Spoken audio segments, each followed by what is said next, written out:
G'day guys, how's it going? My name is CJ. So the Pixel 2 has been out for about a month now, and I've been using the XL version for this period pretty much as my daily driver alongside the iPhone 10. So now that Google has released a few software updates to address some of the teething issues that these phones have, I thought now is a better time than ever to give my thoughts on this phone. So without further ado, let's get started.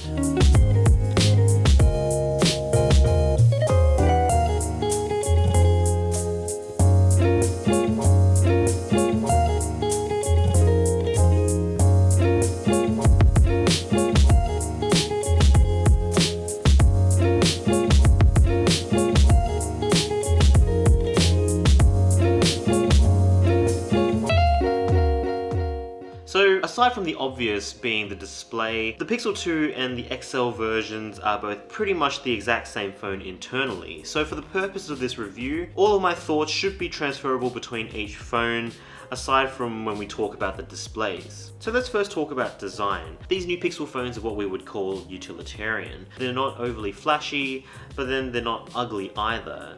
They're built to do a job. What you end up with is a phone that's certainly well built, even if it does feel a little bit plasticky in the hand. It's constructed out of a unibody aluminium design, and it's also got that signature glass window which houses all the wireless components. And then below the window you've got the fingerprint sensor, which is an absolute delight to use. It's accurate, fast, and in my opinion, located in the most convenient spot in any phone.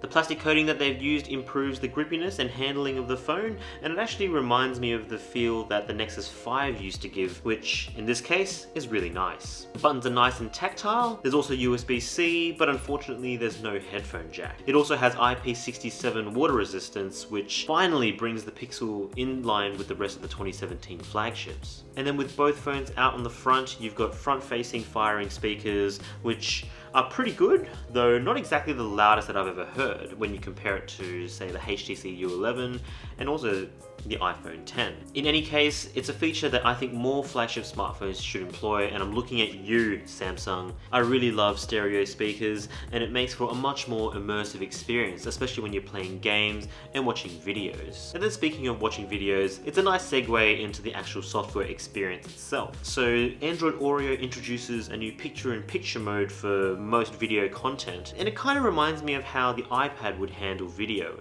So if you're watching something like YouTube, a simple tap of the home button would return you to the home screen, but it would also shrink the video to a little box in the corner, allowing you to multitask. And then once you've finished multitasking, all it takes is a simple double tap of the video, and then bang, it expands back into full screen mode with a nice silky little animation. Google has done a really nice job leveraging its hardware with its Snapdragon 835 and 4 gigs of RAM, and optimized it really well with its software so that these Pixel 2s, they still remain the benchmark for Android performance. Animations are consistently smooth, and even with apps that aren't particularly optimized well to run on Android, such as Facebook, scrolling is buttery smooth, and you can throw pretty much any task at it, playing high-intensity 3D games, multitasking like a mother, throw anything at it and it's going to perform like a champion. Navigating the software, there's absolutely no hint of stutter or software jank, which still remains a bit of an issue for manufacturers like Samsung and LG. And then another reason why these Pixels are indeed a great choice is due to its software support. So these being Google phones,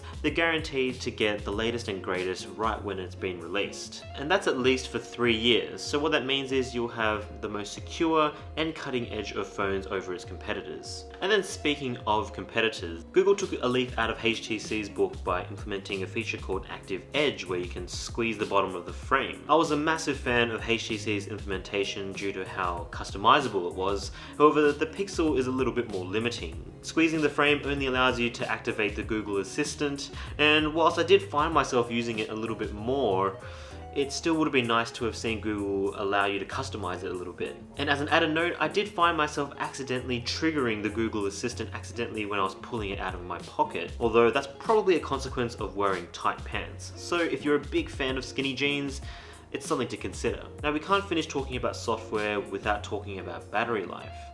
So the Pixel 2 phones are probably a demonstration of how well Android Oreo has become in terms of power management. So the Pixel 2 has a 2700 mAh battery and the Pixel 2 XL has a 3520 mAh battery. Then what this gets you are two phones that get solid 5 to 5.5 hours of screen on time with heavy use. So what this involves is watching a lot of YouTube, playing games, social media browsing, web browsing, making calls and sending text heavily throughout the day and without any real problems. I've been consistently able to get to the end of the day with around 15 to 20% of battery life. Now let's talk about what makes Pixel phones really great, and that's the camera.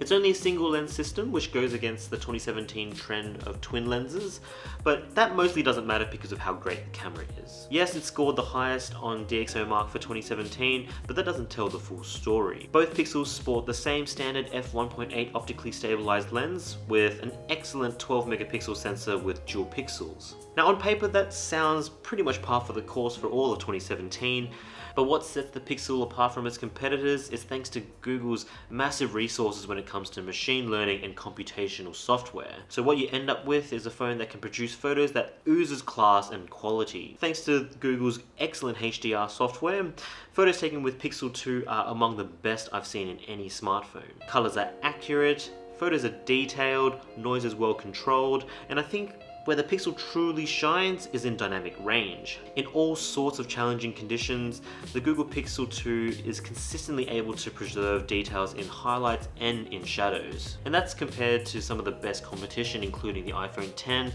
and the Galaxy Note 8. And that's all with producing photos with a really nice balance that doesn't make it look like it's been photoshopped to hell. And the reason why HDR Plus works so well is thanks to the inclusion of a chip called the Visual Core, which is involved in processing the continuous flow of photos that the camera shoots when you launch the app. And soon developers are going to be able to leverage this Visual Core in order to get the same quality photos in their third-party apps when 8.1 gets released. In low light, the Pixel 2 improves over the original Pixel with the inclusion of optical image stabilization. Noise reduction can be quite heavy-handed in some occasions, but that's only really in the most challenging conditions. Video quality is also really good. Image quality is almost identical to the iPhone X, but with a combination of optical stabilization and Google's own electronic stabilization algorithms means that the Pixel 2 actually has a much nicer and much more pleasing stabilized footage compared to the iPhone X. The biggest flaw I can see with these Pixels is in its audio recording. So with a lot of the videos that I've taken,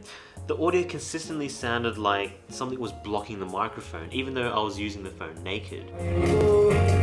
To tell you that no one else is gonna hold you down.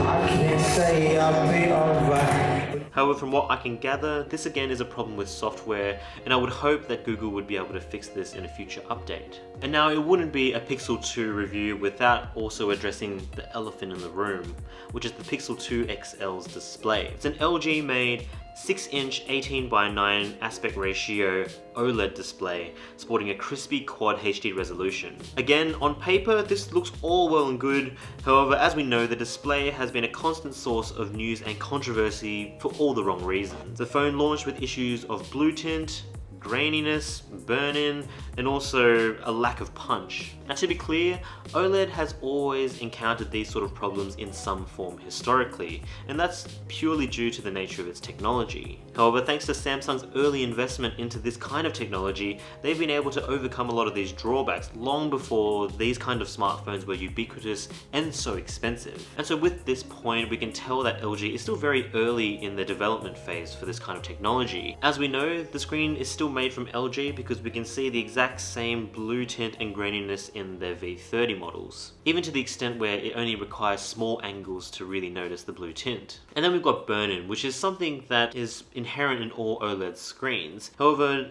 we don't usually see it at the same speed that some users have encountered, which is in less than 10 days of usage. Samsung know about this risk, and that's why their always on display constantly moves position. And they also pushed an update which removed the ability to have a simple black and white color scheme for the navigation bar. In this same vein, Google has pushed out their own update to help with this, where the navigation bar actually fades out after a very short time when it's not being used. And then finally, speaking of software updates, Google caved into pressure and addressed probably the biggest gripe users had with the Pixel 2 XL, and that was the bland looking colors, considering that's the thing that people would be looking at most of the time. Users probably bought the phone with the impression that their screen was going to be at Samsung levels of pop, so it's understandable that people wouldn't be impressed, even if it isn't the most natural. And so with the most recent software update, Google's given users the ability to choose a saturated mode, which brings it in line a little bit closer to what you'd see on a Galaxy Note 8, for example. It doesn't, however, fix the blue tint issue because that's ultimately a hardware issue, but for most users,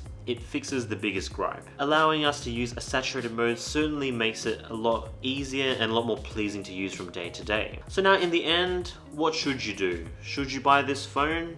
Well, it really comes down to two things. If you think the blue tint is going to be a problem, go to a shop, test it out, see if it really bothers you. If it does, don't buy it. There's plenty of other flagship smartphones out there that you're going to be happy with. If it's not going to be an issue, do have a really close look at it because the Google Pixel is probably one of the best representations of Android on the market. It's got the best camera on the market and it'll have prompt updates and probably the most secure and fluid experience of all flagship smartphones. For me, the blue tint isn't that big of a deal, and in terms of the overall package, I still think the Pixel 2 XL is still quite a compelling option. In any case, what do you guys think? Do you guys own a Pixel 2 XL or do you own the smaller Pixel 2?